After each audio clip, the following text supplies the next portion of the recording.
The cold wind carried his cruel German words to the beggar woman's ears. When she fluently responded, calling him father, the billionaire's blood froze.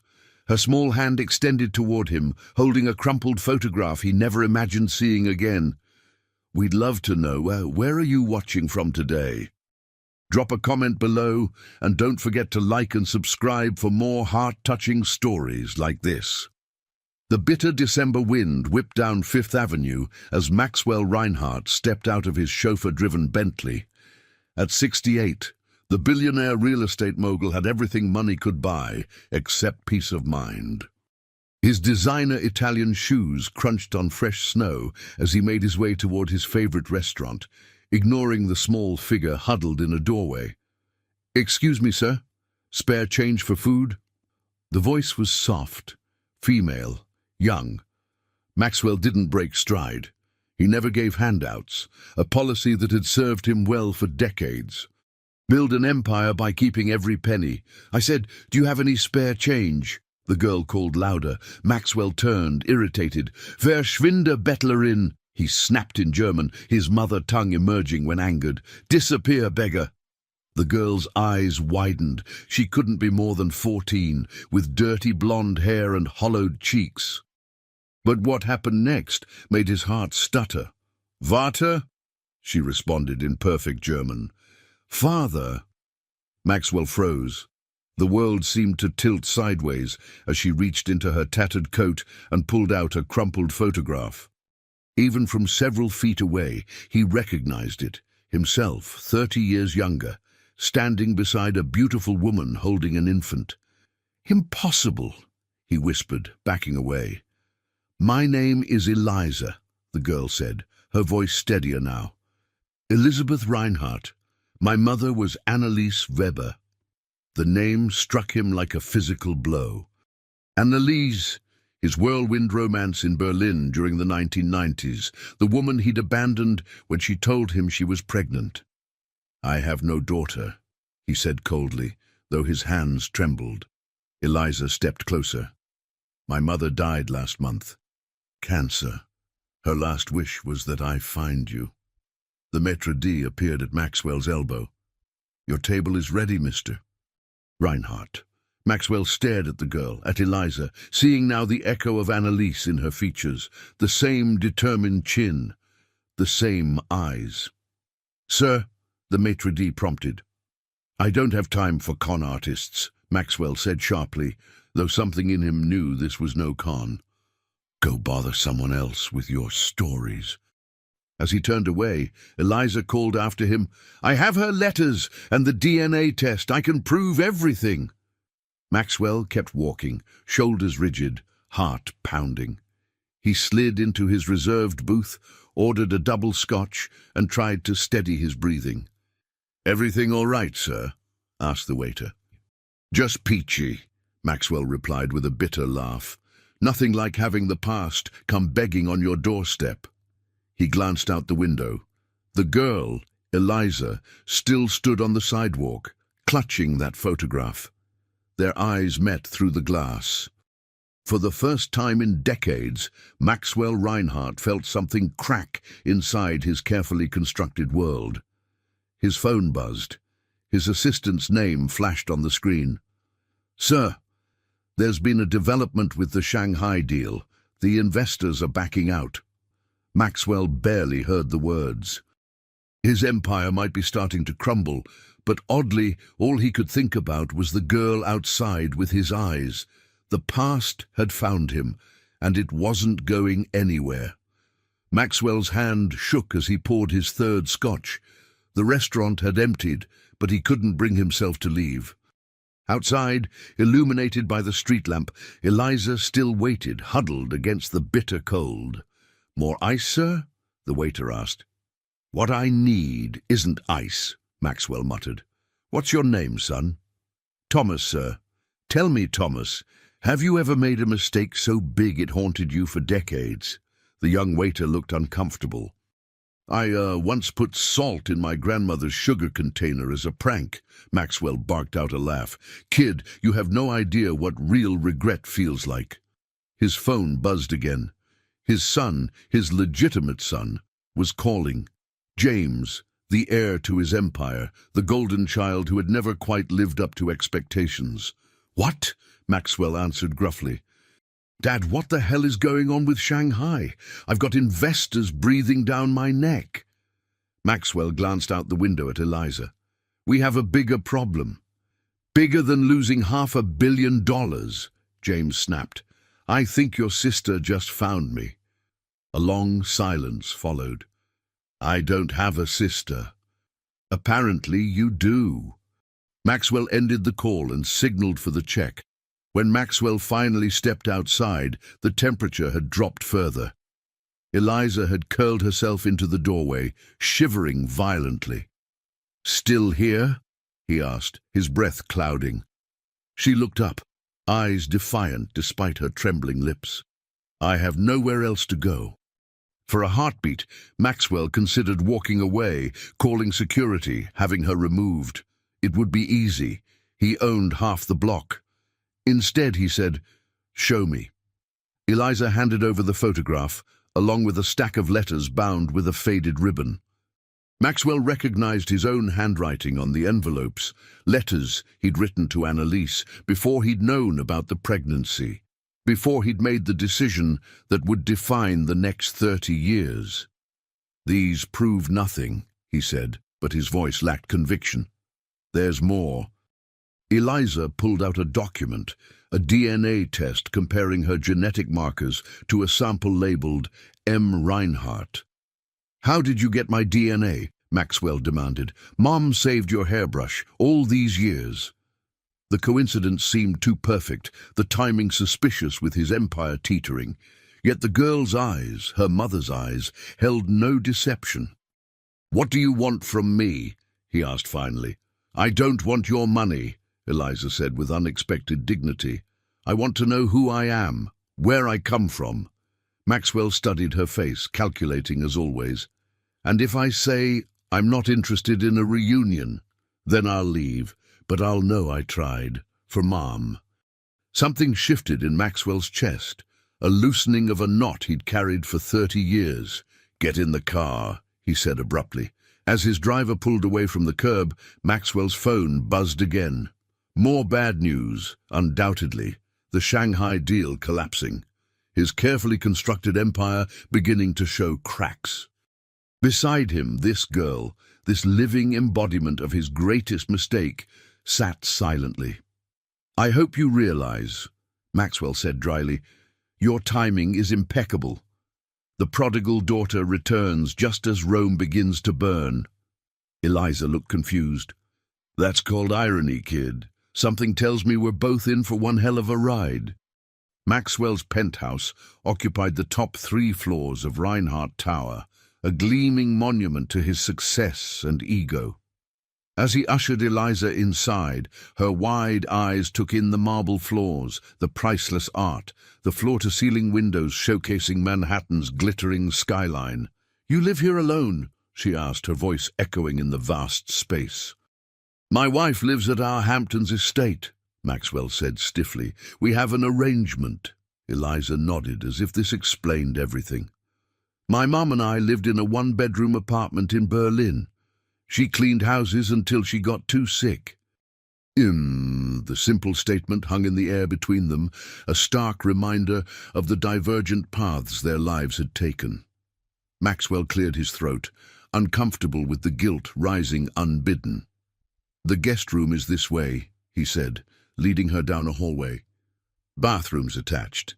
There's probably clothes that'll fit you." "Whose clothes?" Maxwell hesitated. "My wife's. She hasn't been here in months."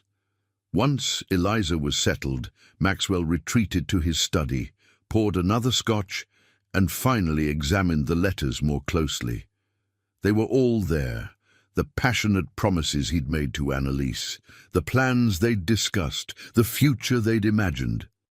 And then the later ones, her telling him about the pregnancy, her confusion at his silence, her heartbreak at his final cruel message breaking things off.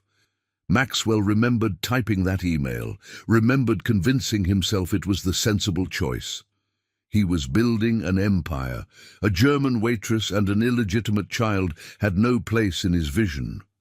His phone rang. James again. "Dad, what the hell? I've been calling for hours." "I'm dealing with something, James. Something more important than the company falling apart. The board is meeting tomorrow. They're talking about removing you." Maxwell pinched the bridge of his nose. "Let them try." "You're not taking this seriously." "That girl, whoever she is, she's showing up right as we're most vulnerable. Don't you think that's suspicious?" The thought had occurred to Maxwell too. The timing was too perfect. "I'll handle it," he said finally. "How? By inviting her into your home?" "Jesus, Dad." Maxwell ended the call and leaned back in his chair. Through the open door, he could see Eliza emerging from the guest room, hair damp from a shower, wearing clothes that probably cost more than her mother had earned in a month. "Feel better?" he asked. She nodded, clutching something in her hand. "I found this," she said, holding out a small object. It was a silver pocket watch, his father's. Maxwell had thought it lost years ago. "Where did you get this?" he demanded. "It was in the bathroom drawer. Is it important?" Maxwell took it carefully. "It belonged to my father, and his father before him." "My grandfather," Eliza said softly. Maxwell looked up sharply. "We don't know that for certain." "The DNA test could be faked," he interrupted. "People have tried to con me before." Eliza's face hardened. "I'm not lying, and I'm not a con artist." Before Maxwell could respond, the elevator chimed, announcing an arrival. Seconds later, James stormed into the penthouse, his face thunderous. "So this is her?" James demanded, glaring at Eliza. "This is your so-called daughter?" Maxwell stood. "James, this isn't the time." "It's exactly the time. The Shanghai deal is tanking, the board is in revolt, and you're playing house with some street kid claiming to be a Reinhardt? Wake up, Dad." Eliza backed away, looking from father to son. "I think," Maxwell said with dangerous calm, "you should leave, James." "Not without her," James snapped, pointing at Eliza. "She needs to go, now." As father and son faced off, Maxwell's phone buzzed with an incoming text. He glanced at it, then froze. It was from an unknown number. "I know what happened in Berlin. I know about the girl. Pay 10 million or everyone will know too. The past wasn't just haunting him, it was hunting him." Dawn broke over Manhattan, painting the sky in watercolor hues that Maxwell barely noticed. He hadn't slept, spending the night alternating between studying the blackmail text, reviewing the DNA results, and watching Eliza sleep from the doorway of the guest room. She looked so much like Annalise it physically hurt. James had finally left around midnight, but not before delivering an ultimatum. "Choose, Dad, your company or this." Complication. Maxwell's empire was indeed teetering. The Shanghai deal, meant to be his crowning achievement, was collapsing after Chinese investors discovered irregularities in the financial disclosures. The board was questioning his leadership for the first time in decades. And now this, a daughter appearing from nowhere, followed immediately by blackmail, too neat, too convenient.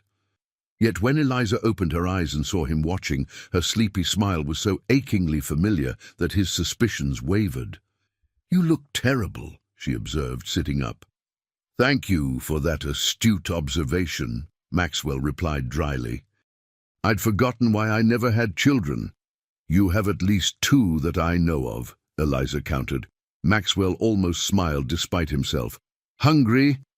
Over breakfast, prepared by his personal chef, who raised an eyebrow but asked no questions about their young guest, Maxwell studied Eliza. "Tell me about your mother, the last years." Eliza pushed eggs around her plate. "She never remarried, never even dated seriously, said no one compared to her American businessman." She looked up. "She didn't tell me about you until she got sick. Stage 4 by the time they caught it." "Why didn't she contact me sooner? Ask for help? Pride and fear, maybe, that you'd reject us again." Maxwell flinched at the simple truth. His phone buzzed with another text. "Tick-tock Reinhardt. The board meets at noon. Transfer the money by 11, or they'll have quite the surprise agenda item." "I need to go to the office," he said abruptly. "Can I come?" Eliza asked. "I've never seen a real company before." Every instinct screamed this was a terrible idea, yet some perverse impulse, or perhaps something deeper, made him nod. The Reinhardt Group headquarters occupied a gleaming tower in Midtown. As they entered the marble lobby, employees parted like the Red Sea, whispering at the sight of Maxwell with the unknown teenager. In his corner office, the view stretched to the horizon, a daily reminder of his accomplishments. Eliza wandered around, examining photographs and awards. "Is this your wife?" she asked, pointing to a silver-framed photo. "Yes, Caroline. She's beautiful." "She's ruthless," Maxwell corrected. "Beauty was just her opening gambit." "And this is James?" Eliza picked up another frame. "My son. Your half-brother, I suppose. He doesn't like me. James doesn't like anyone who threatens his inheritance." Eliza set down the photo carefully. "I told you, I don't want your money. Everyone wants money, kid." "I want a father," she said simply. Maxwell had no response to that. His assistant knocked before entering, eyes widening at the sight of Eliza. "Sir, the board is assembling early, and Mr. Davidson from the SEC is here. He's asking about the Shanghai disclosures." Maxwell's blood ran cold. The Securities and Exchange Commission was involved now? This was moving faster than he'd anticipated. "Tell them I'll be there shortly." When his assistant left, Maxwell turned to Eliza. "Stay here. Don't touch anything. Don't talk to anyone." As he reached the door, she called after him. "Are you in trouble?" Maxwell paused. "Nothing I can't handle, Aunt." But as he headed toward the boardroom, his phone buzzed one final time. "Too late, Reinhardt. I warned you." The doors to the boardroom swung open. Inside, the board members sat ashen-faced around the table. On the large screen behind them was an email projected for all to see, an email from 30 years ago, detailing exactly how Maxwell had falsified information to secure his first major investment. The email he'd sent to Annalise by mistake, the one he'd convinced himself she'd never seen or understood. Standing at the head of the table was James, his face a mask of fury and betrayal. "Care to explain this, Dad?" The boardroom fell silent as Maxwell entered. 12 pairs of eyes tracked his movement, expressions ranging from shock to disgust to the barely concealed satisfaction of enemies who'd waited decades for his fall. "Gentlemen, ladies..." Maxwell nodded, taking his seat with practiced calm. "I see we're having a bit of an unscheduled history lesson." James remained standing, trembling with rage. "History lesson? This is fraud, Dad. Securities fraud. The kind people go to prison for." Maxwell glanced at the email still projected on the screen. In that moment, 30 years collapsed like a house of cards. He remembered typing those words, explaining to his partner how they'd alter the numbers, create the illusion of profitability to secure their first major investor. He'd sent it to Annalise by mistake. She'd never mentioned receiving it. "Where did you get that?" Maxwell asked quietly. "It was delivered to every board member this morning," said Eleanor Winters, his longest-serving board member and sometimes ally, along with documentation suggesting the same. Creative accounting methods were used in the Shanghai deal. The SEC representative cleared his throat. "Mr. Reinhardt, in light of these allegations, the Commission is opening a formal investigation. I'm here to inform you that all company records are to be preserved." Maxwell's mind raced. The blackmailer had made good on their threat. But how had they obtained an email from 30 years ago? Only Annalise could have had it, and now Annalise was dead. Which left only one person. "If you'll excuse me," Maxwell said, standing abruptly, "I need to address a related matter." He strode from the boardroom, ignoring James calling after him. His heartbeat thundered in his ears as he marched back to his office, rehearsing the confrontation to come. The office was empty.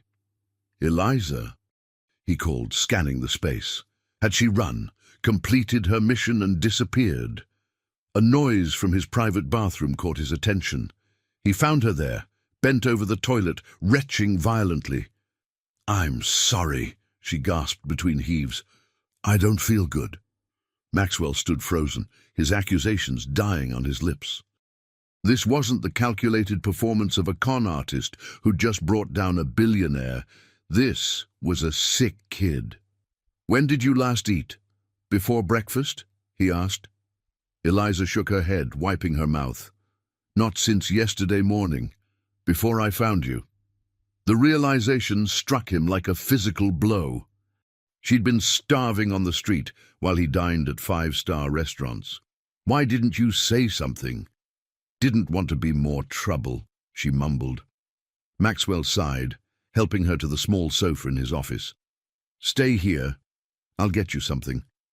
When he returned with ginger ale and crackers from the executive kitchen, he found James in the office, standing over Eliza with barely contained fury. "You did this," James hissed at her. "Somehow, you orchestrated all of it." Eliza looked bewildered. "Did what?" Maxwell set down the food. "That's enough, James." "No, it's not. This girl shows up and suddenly emails from 30 years ago are destroying everything we've built. That's not coincidence." "I don't know what you're talking about," Eliza protested weakly. Maxwell studied her. Either she was the most accomplished actress he'd ever encountered, or she genuinely had no idea. "The email," he said. "The one your mother received by mistake about the accounting irregularities." Eliza looked blank. "What email?" "Don't play dumb," James snapped. "You used it to blackmail him, and when he didn't pay, you sent it to the board." "I didn't blackmail anyone." Eliza tried to stand, but swayed dangerously. Maxwell caught her arm. "James, enough." "She's sick." "Of course she is. Perfect timing as usual."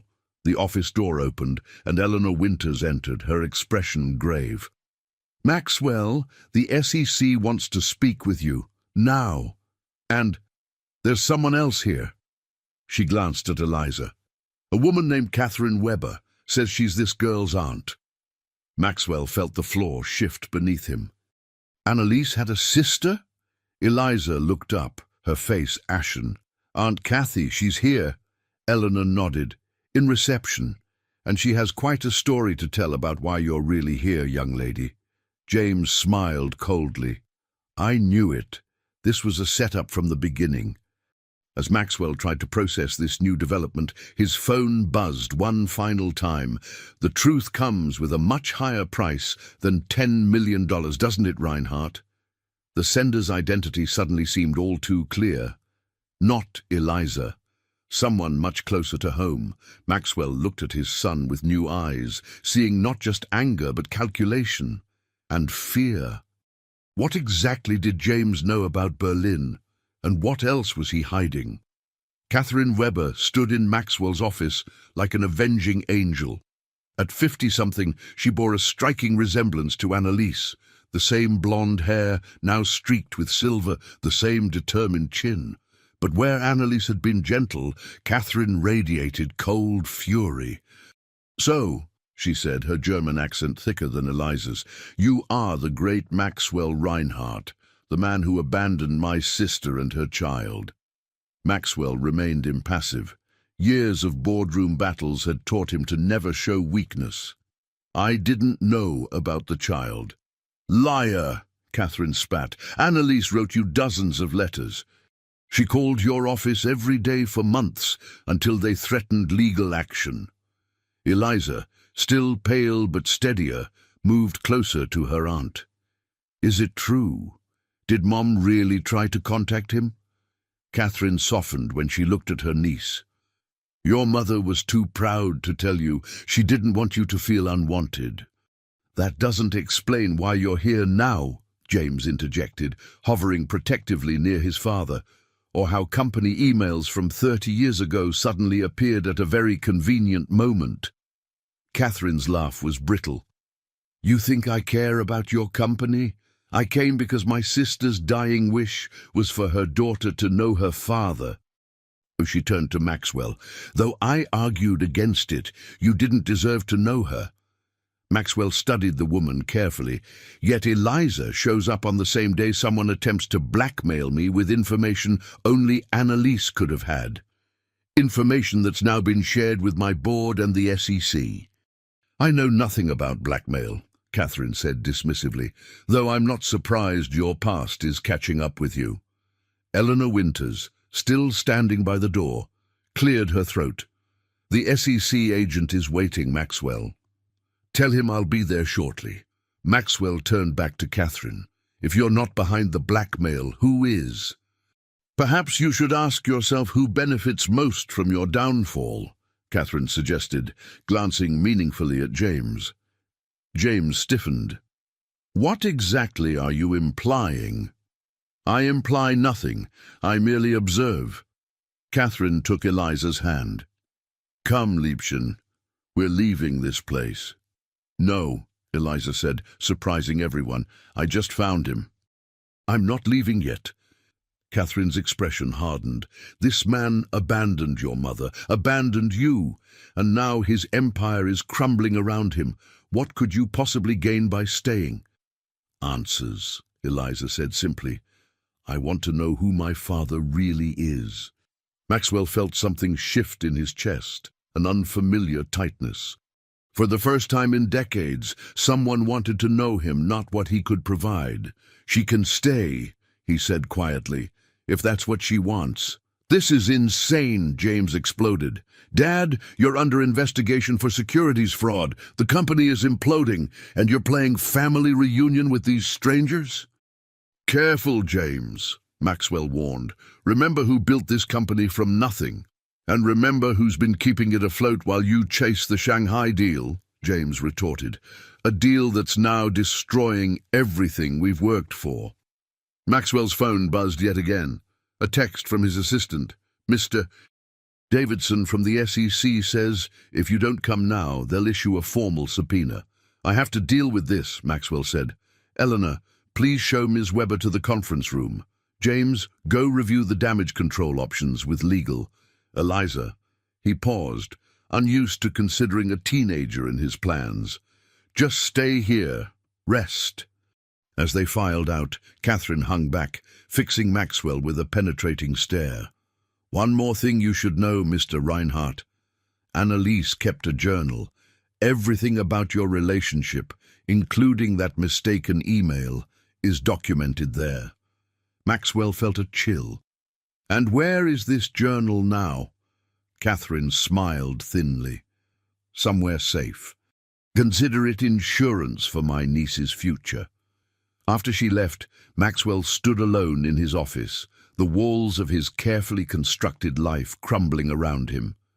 Through the glass walls, he could see his employees huddled in groups, whispering, already sensing the coming fall.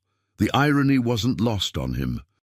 30 years of ruthless business decisions, of putting profit above people, had built his empire, and now people, the daughter he'd abandoned, the son he'd never truly connected with, would determine whether that empire survived. His phone buzzed with a new message, this time from an unlisted number he recognized, his wife, Caroline. "I just heard. Coming to the city. Don't do anything stupid before I get there." Maxwell almost laughed. Caroline, always the strategist, even in crisis. He'd married her because she was as calculating as he was, a perfect partnership of ambition and cunning. But there had never been love, not like what he'd briefly found with Annalise. As he headed toward the SEC meeting, Maxwell passed the office sofa where Eliza had curled up, her exhaustion finally catching up with her. She looked so young, so vulnerable. For the first time in decades, Maxwell Reinhardt wondered if he'd spent his life building the wrong things. The SEC interview lasted 3 grueling hours. Maxwell parried questions with the skill of a man who'd spent decades in boardrooms, revealing nothing while appearing cooperative. But inside, his mind raced, not with strategies to save his company, but with thoughts of the girl asleep in his office. When he finally emerged, the executive floor was eerily quiet. Most employees had gone home, sensing the gathering storm. Only his core team remained: Eleanor, his legal counsel Robert Chen, and a handful of loyalists. "How bad?" Eleanor asked quietly. "Bad enough," Maxwell admitted. "They have the original email, the altered financial statements from 30 years ago, and evidence suggesting similar patterns in the Shanghai deal." Robert Chen frowned. "The statute of limitations has expired on the original issue, but if they can prove ongoing fraud—" "Prison," Maxwell finished for him. "I know." The word hung in the air between them, inconceivable for a man who'd always considered himself untouchable. "Where's James?" Maxwell asked, suddenly aware of his son's absence. Eleanor and Robert exchanged glances. "He left about an hour ago," Eleanor said carefully. "After a rather heated phone conversation, he seemed agitated." Maxwell nodded, unsurprised. James had always lacked the stomach for real crisis. "And the girl, Eliza? Still in your office with her aunt? We offered them a hotel, but they refused to leave until they spoke with you again." Maxwell found them exactly where he'd left them. Eliza now awake, looking better after her rest, Catherine standing guard like a sentinel. "Well," Catherine demanded, "are they arresting the great Maxwell Reinhardt?" "Not today," Maxwell replied evenly, "though I'm touched by your concern." Eliza stood. "Are you in trouble because of us? Because we came looking for you?" The genuine worry in her voice caught him off guard. "No. This situation has been brewing for years. Your arrival just accelerated the timeline." His phone rang. Caroline again. Maxwell ignored it. "You should answer that," Catherine observed. "I imagine your wife is quite concerned about the family fortune." "Caroline is concerned about many things," Maxwell said dryly, "most of them involving her social standing." Eliza looked between them. "Does she know about me?" "Not yet." Maxwell sighed, suddenly exhausted. "Few people know about Berlin, about your mother." Catherine made a derisive noise. "Your dirty little secret." "My greatest regret," Maxwell corrected, surprising himself with the admission. "Leaving Annalise was a mistake, one of many I've made." The vulnerability in his voice seemed to startle both women. Maxwell's private elevator chimed, and James stepped out, his earlier fury replaced by an eerie calm. "Family meeting?" he asked, eyeing the group. "How touching." Maxwell noticed something different in his son's demeanor, a confidence that hadn't been there before. "Where have you been, James?" "Securing our future." James smiled thinly. "The board has called an emergency session for tomorrow morning. They're voting on new leadership." Maxwell felt his control slipping further. "On whose authority?" "Mine, as acting COO." James straightened his tie. "Don't worry, Dad. I'll make sure you're remembered as the founder, not the man who destroyed everything." The pieces suddenly clicked into place. "It was you," Maxwell said quietly. "You sent those emails to the board. You tried to blackmail me first." James didn't bother denying it. "I gave you a chance to step down gracefully. You chose complications instead." He glanced dismissively at Eliza. "How did you even know about the Berlin email?" Maxwell demanded. "That was years before you were born." "Mum told me. She found it in your files years ago, kept it as insurance." James smiled coldly. "She always was the pragmatic one." The betrayal stunned Maxwell into silence. Caroline had known all along, had weaponized his past mistake, and given their son the ammunition. "You would destroy your own father?" Maxwell finally managed. "Business isn't personal, Dad. Isn't that what you always taught me?" James checked his watch. I have dinner with the key board members. I suggest you use this time to consider your resignation options." As James turned to leave, Eliza stepped forward. "You're really horrible. You know that. He's your father." James regarded her with cool disdain. "And what exactly are you?" "A convenient prop who showed up at the perfect moment. I'm not buying the long-lost daughter routine any more than I'm buying his sudden attack of conscience." "That's enough, James," Maxwell warned. "Is it? Because I'm just getting started." James reached into his pocket and withdrew a folded document. "By the way, I had our security team run a background check on your little beggar girl. Interesting results." He tossed the paper onto Maxwell's desk and walked out, leaving a devastated silence in his wake. Maxwell stared at the document, not reaching for it. "What is it?"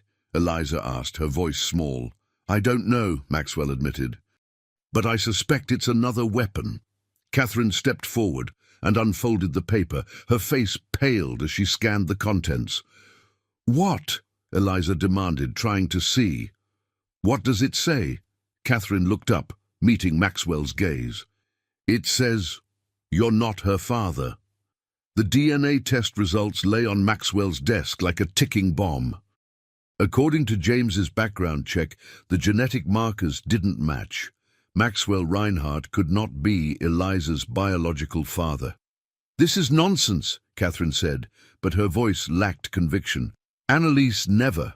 There was never anyone else."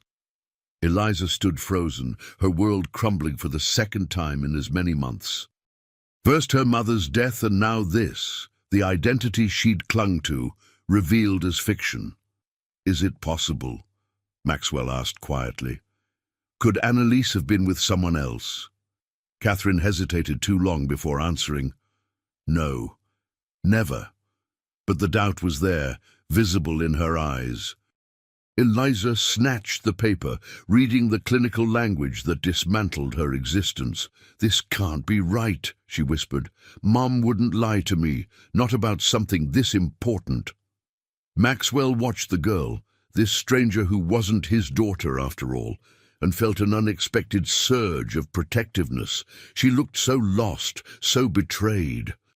"These tests can be falsified," he said, surprising himself. "James has every reason to drive a wedge between us." "Why would he bother?" Catherine challenged. "If she's not your daughter, she's nothing to him. No threat." Maxwell considered this. "Because she represents something he fears more than competition for his inheritance, my redemption." Eleanor knocked and entered without waiting. "Maxwell, I'm sorry to interrupt, but there's a development. The Shanghai investors are holding an emergency press conference. It's about to start." Maxwell flipped on the office television. The screen showed a grim-faced group of Chinese businessmen standing behind a podium emblazoned with the Reinhardt Group logo. "The Shanghai Metropolitan Investment Group regrets to announce the termination of our partnership with Reinhardt Group," the lead investor stated in careful English. "Recent discoveries of systematic financial misrepresentations have left us no choice but to withdraw completely from the project." Catherine watched with detached interest. "Your empire is truly crumbling, Mr. Reinhardt." Maxwell ignored her, focused on the screen where the investor continued. "We have reason to believe these irregularities were orchestrated not by Maxwell Reinhardt himself, but by Chief Operating Officer James Reinhardt, who has been the primary contact on this project." Maxwell inhaled sharply. This was unexpected. "Documentation provided to us shows that James Reinhardt deliberately altered financial projections to secure our investment, without the knowledge of his father or the board of directors." Eleanor gasped. "My God." On screen, the investor held up a stack of papers. "We are turning these documents over to American regulatory authorities. We expect full restitution of our initial investment." Maxwell muted the television, mind racing. "James framed me to take over the company, but he's the one who falsified the Shanghai documents." "Like father, like son," Catherine observed acidly. Maxwell rounded on her. I made one mistake 30 years ago. One. I've run a legitimate business ever since. A legitimate business built on an initial fraud, she countered. Stop it! Eliza shouted, startling them all. Just stop! This isn't helping anything! The outburst silenced the room. Eliza stood trembling, tears streaming down her face. I don't care about your company, or your money, or who did what 30 years ago. I just wanted to find my father. And now... She gestured helplessly at the DNA results. I don't even know who that is anymore. Maxwell moved toward her instinctively, but stopped when his phone rang. The caller ID showed Caroline. I have to take this, he said, stepping away. Maxwell? Caroline's voice was taut with controlled panic. Tell me you're handling this. Which part? James trying to overthrow me? The SEC investigation? Or the Shanghai investors just publicly accusing our son of fraud? All of it, Caroline snapped. And what's this I hear about a girl claiming to be your daughter? Maxwell glanced at Eliza, still wiping away tears as Catherine tried to comfort her. She's not mine, he said, the words tasting bitter. DNA test confirmed it. Thank God for small mercies, Caroline muttered, one scandal at a time. Did you know? Maxwell demanded. About James using the Berlin email to blackmail me? A telling pause. I may have mentioned its existence to him once, years ago. You armed our son against me. I armed our son for the business world you threw him into, Caroline corrected. Don't act surprised that he used the weapons available. Maxwell ended the call, disgusted. When he turned back, he found Eliza standing directly behind him. So that's it? She asked. I'm not yours. So the story's over. Maxwell studied her face, the face that had reminded him so much of Annalise. Was it just wishful thinking, or something else? I don't know what happens next, he admitted. But I do know James went to a lot of trouble to produce this DNA test, which makes me wonder what he's hiding. Eliza frowned. What do you mean? I mean, Maxwell said slowly, we need a new DNA test, one that James can't manipulate. Eleanor, who had been quietly observing, stepped forward. Maxwell, we have bigger problems right now. The board meeting is in 12 hours. James has been working the directors all day, and now with the Shanghai accusations. The board can wait, Maxwell said with sudden decision. This can't. For 30 years, he'd chosen business over people. Maybe it was time to reverse that equation. Eleanor, call Dr. Patel.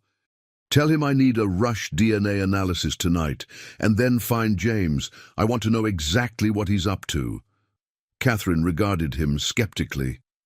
Why do you care so much whether she's yours? You didn't want her before.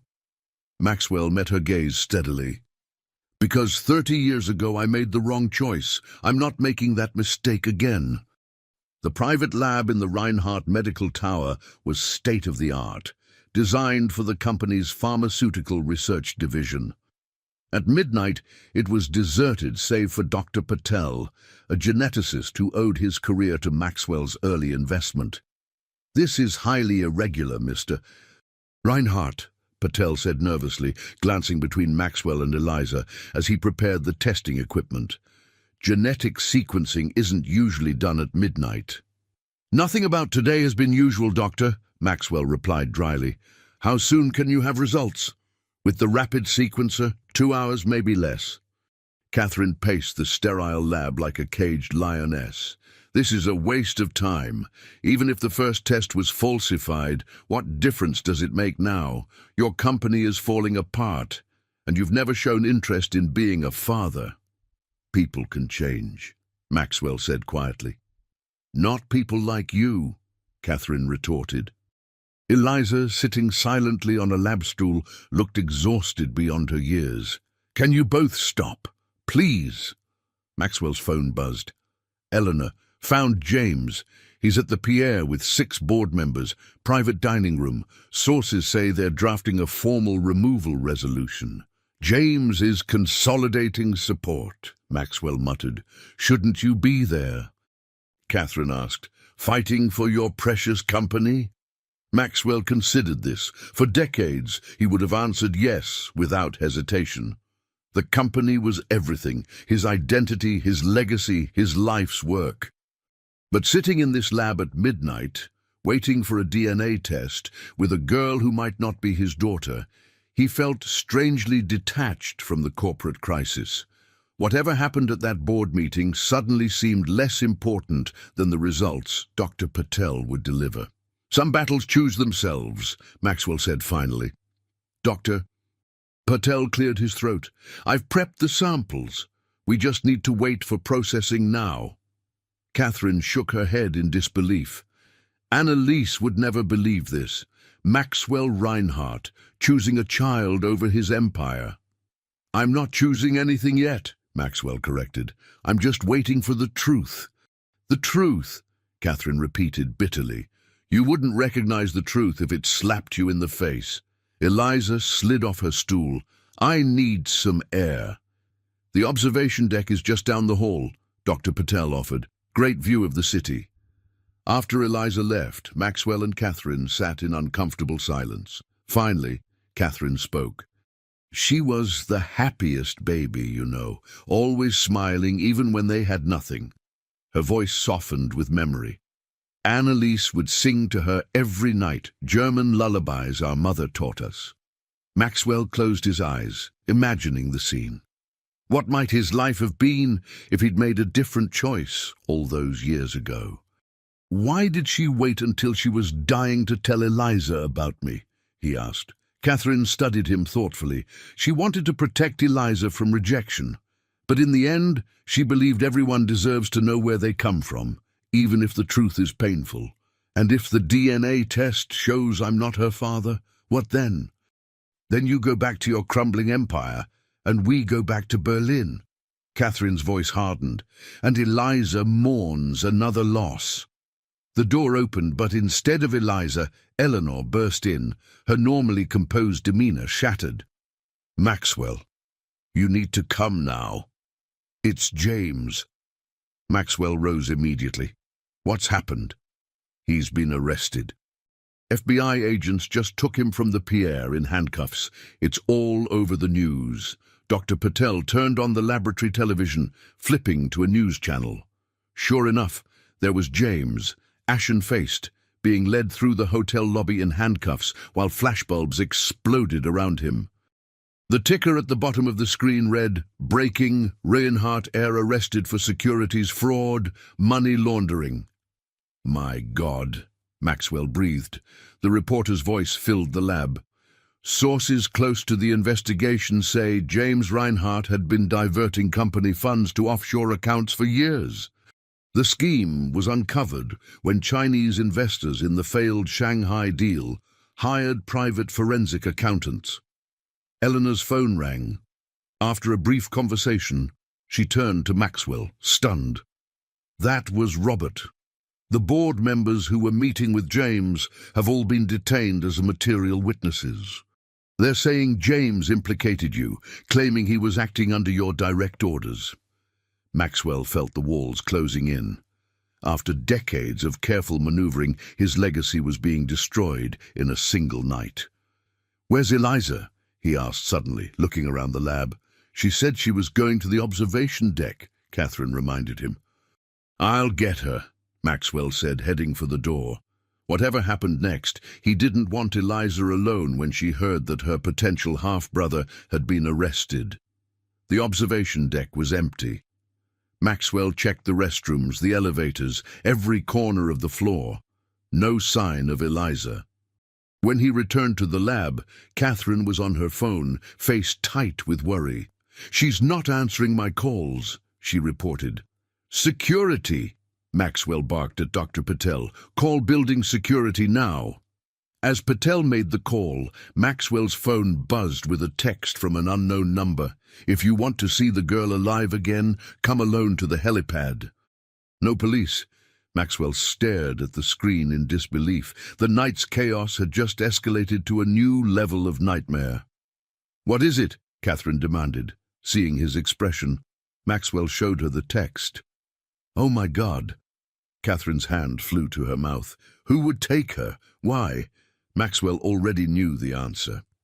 There was only one person desperate enough, cornered enough, to attempt something so reckless. "James," he said grimly, "he's using her as leverage." "But he was just arrested," Eleanor protested. "We saw it on TV." "Did we?" Maxwell countered. "Or did we see what James wanted us to see?" As the realization dawned on him, Maxwell headed for the door. "The DNA test results," he called back to Dr. Patel. "How much longer?" 20 minutes, maybe less. Send them to my phone the second they're ready." Catherine grabbed his arm. "Where are you going?" Maxwell's face was set in grim determination. To get Eliza back, and to end this one way or another. The wind whipped savagely across the helipad atop Reinhardt Tower, 700 feet above Manhattan. Maxwell stepped out of the rooftop access door, his overcoat flapping like dark wings around him. The helicopter pad was empty, save for two figures silhouetted against the city lights, James and Eliza, standing perilously close to the edge. "That's far enough, Dad," James called as Maxwell approached. He had one arm around Eliza, who stood rigid with fear. Maxwell stopped. "Let her go, James. She has nothing to do with this." James laughed bitterly. "On the contrary, she has everything to do with this. Your long-lost daughter, the perfect distraction while you set me up to take the fall for your crimes." "Is that what you think happened?" Maxwell asked, taking another careful step forward. "That I orchestrated all this?" "I know you did," James shouted, his composure cracking. "You've been planning to scapegoat me for months. The Shanghai investors turning on me, the FBI conveniently finding offshore accounts in my name. You've always been 10 steps ahead of everyone." Maxwell shook his head. "Not this time, son. This time I'm as blindsided as you are." The helicopter pad lights cast harsh shadows across James's face, revealing a man on the edge of breakdown. "Liar! You found this girl, coached her to approach me at just the right moment, all so you could play the reformed father while I went down for your sins." "He didn't find me," Eliza said, her voice surprisingly steady despite her fear. "I found him yesterday on the street." "More lies!" James tightened his grip on her. "You expect me to believe that's a coincidence, that you showed up the exact day the Shanghai deal collapsed?" Maxwell took another step closer. "Sometimes life doesn't follow a neat script, James. Sometimes chaos just happens." "Not in your world," James sneered. "Not in the world of Maxwell Reinhardt, where everything is calculated, controlled, manipulated." Maxwell's phone buzzed in his pocket. The DNA results. "What's that?" James demanded. "Who's calling you?" "Dr. Patel," Maxwell answered truthfully. "With the new DNA test results." James tensed. "What new test?" "The one that will tell us if your fake test was a lie." Maxwell slowly removed his phone, keeping it visible. "Shall we look together?" James hesitated, clearly torn between curiosity and suspicion. Maxwell opened the message, then stared at the screen for a long moment. "Well?" James demanded. "She's not my daughter," Maxwell said finally. James looked triumphant. "I knew it. Another con artist trying to get a piece of the Reinhardt fortune." "But she is a Reinhardt," Maxwell continued, still reading the report. "According to these genetic markers, she's related to me, just not as my daughter." James frowned. "What are you talking about?" "She's your half-sister, James. But not through me." Maxwell looked up, meeting his son's confused stare. "Through your mother." The revelation hung in the freezing air between them. "That's impossible," James whispered. "Is it?" Maxwell's voice was oddly gentle. "Caroline spent 3 months in Berlin in 1995, setting up our European office. Right around the time Eliza would have been conceived." James shook his head violently. No, you're lying again." "Think about it, James. Why else would Caroline keep that Berlin email all these years?"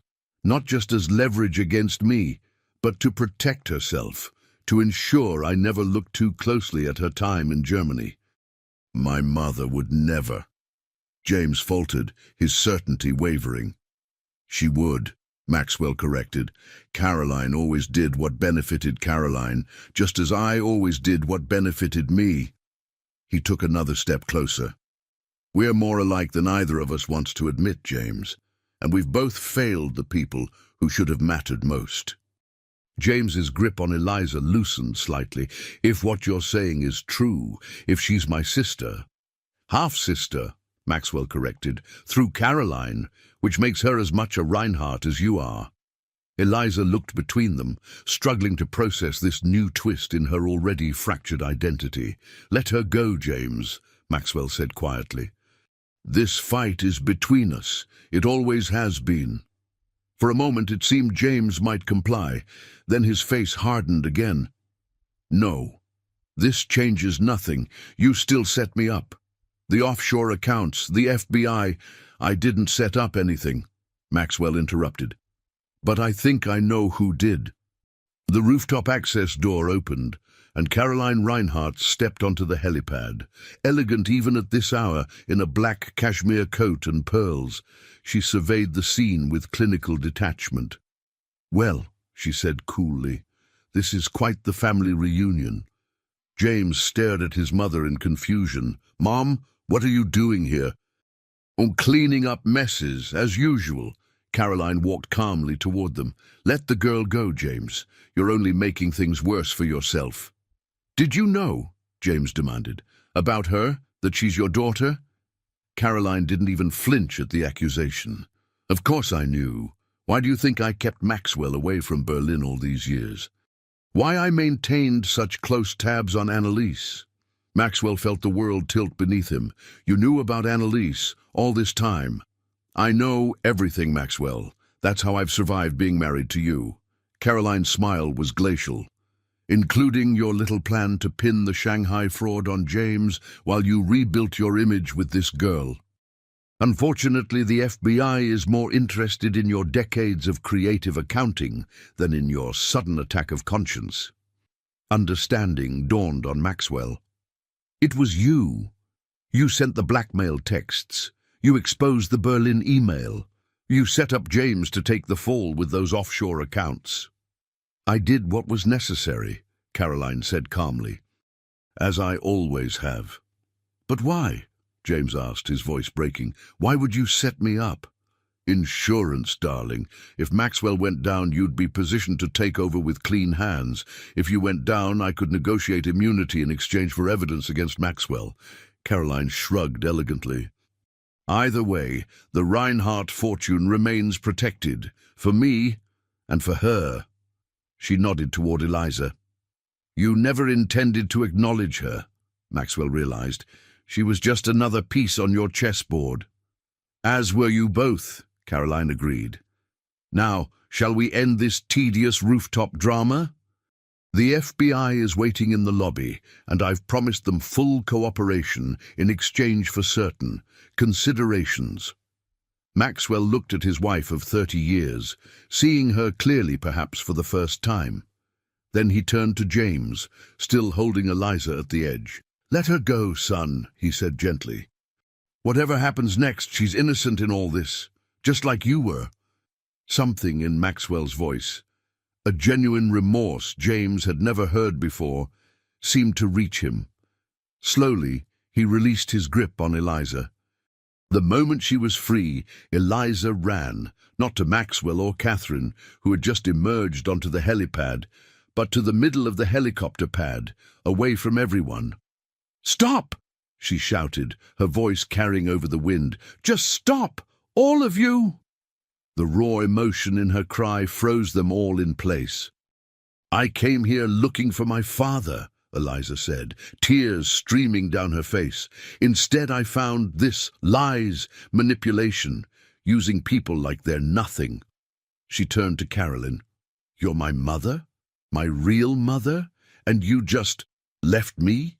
Gave me away like I was nothing? Caroline had the grace to look momentarily discomfited. It was complicated. I had a position to maintain, a future to secure. And that didn't include me, Eliza finished for her. Eliza, Catherine said, moving toward her niece, I know this is a shock, but you knew, Eliza accused. You had to know. All those times Mom, Annalise, talked about my father in America, you knew it wasn't true. Catherine couldn't meet her eyes. Annalise wanted it that way. She loved you so much. She couldn't bear for you to know you were unwanted. The word hung in the freezing air. But I wasn't unwanted, Eliza said softly. Annalise wanted me. She chose me.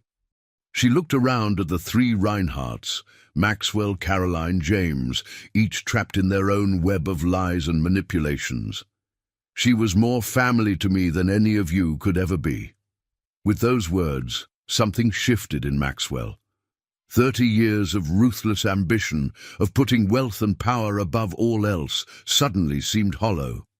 You're right, he said, surprising everyone. Annalise was more family to you than we could ever be. She understood what really matters. He turned to Caroline. I'm done. With all of it. The company, the money, the games. You want it? It's yours. Caroline's perfect composure finally cracked. What are you talking about? The FBI is downstairs. You can't just walk away. Watch me, Maxwell said simply. He turned to Eliza. I can't undo the past. I can't be the father you were looking for. But maybe if you'll let me, I can try to be something else, something better. Eliza studied him, tears still streaking her face. What could you possibly be to me now? Maxwell thought for a moment. A friend, someone who understands what it's like to be deceived by the people who should have loved you most. For the first time since the nightmare began, Eliza's lips curved in the ghost of a smile. I guess we all need friends. As the rooftop door burst open and FBI agents flooded the helipad, Maxwell Reinhardt did something entirely out of character. He reached out and took Eliza's hand. Whatever happened next, arrests, trials, the dismantling of his empire, suddenly seemed less important than this one simple human connection. He had spent a lifetime building towers that reached for the sky. Maybe it was time to see what he could build on solid ground.